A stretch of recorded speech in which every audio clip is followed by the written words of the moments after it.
Hello everyone, welcome back.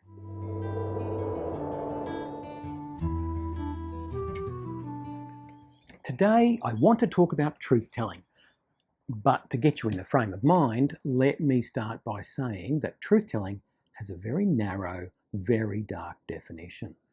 It is a distinctly Australian term that means raking over Australia's history of colonisation only to hear bad stories.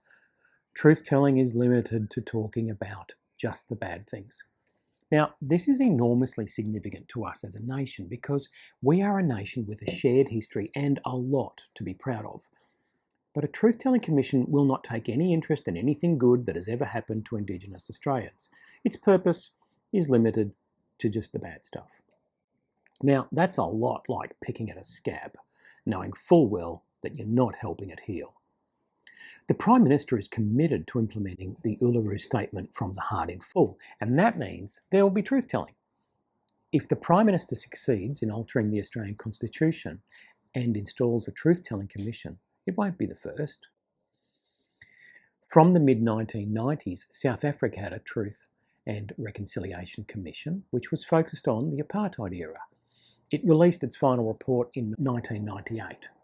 Now, very few of its recommendations were implemented, and there were only a few prosecutions of perpetrators. However, many consider it a success because of the way it engaged the broader citizenry. The Canadian government funded a Truth and Reconciliation Commission from 2007 for about 8 years. The commission came out of a class action lawsuit by some 150,000 First Nations children taken from their families. The Commission travelled the country taking testimony from thousands of survivors, their families and other witnesses. That commission is considered by many to be a success because it guided learning and dialogue.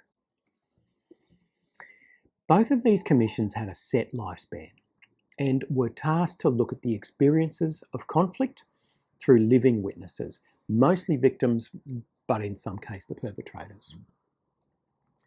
The Prime Minister's model for Australia appears to be totally different from both the South African and the Canadian experiences.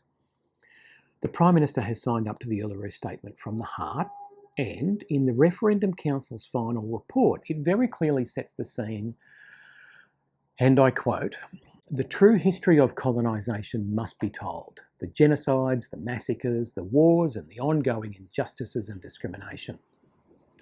The Referendum Council's final report quotes members at one regional dialogue emphasising that, and again I quote, "It was important to correct the record, to acknowledge the illegality of everything done since colonisation, the first act of aggression, of the first contact, extreme cruelty, and the violence of the government and the impact of forced removals." I seriously have an issue with this approach to history and, in fact, to life in general in this way. If, for reasons I am unlikely to ever understand, people want to immerse themselves in the brutality of colonisation, we have to accept that we cannot hear from the people in charge at the time, nor can we hear from the victims. This commission will only accept historic bad news from people that weren't there. It will never be able to bring together victims and perpetrators in the spirit of reconciliation. As best I can tell, the Australian model is designed to assist local Indigenous communities vent and for government to sit there and listen.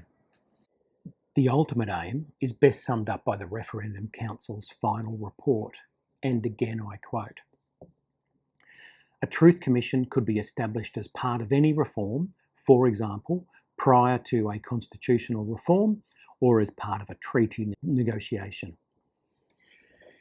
If any politician tells you that this referendum is simple or modest, I respectfully ask you to take a very close look at what is being presented to us. So get into some research and get talking so that when you vote, you know why you are voting one way or the other." That's all from me today. Please subscribe and hit that bell to turn on post notifications to stay updated, and post your comments down below.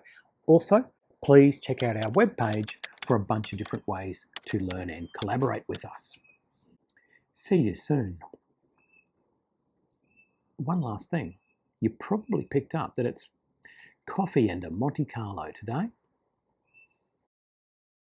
Authorised by Wesley Ed of the Centre for Indigenous Training, Albert Street, Brisbane.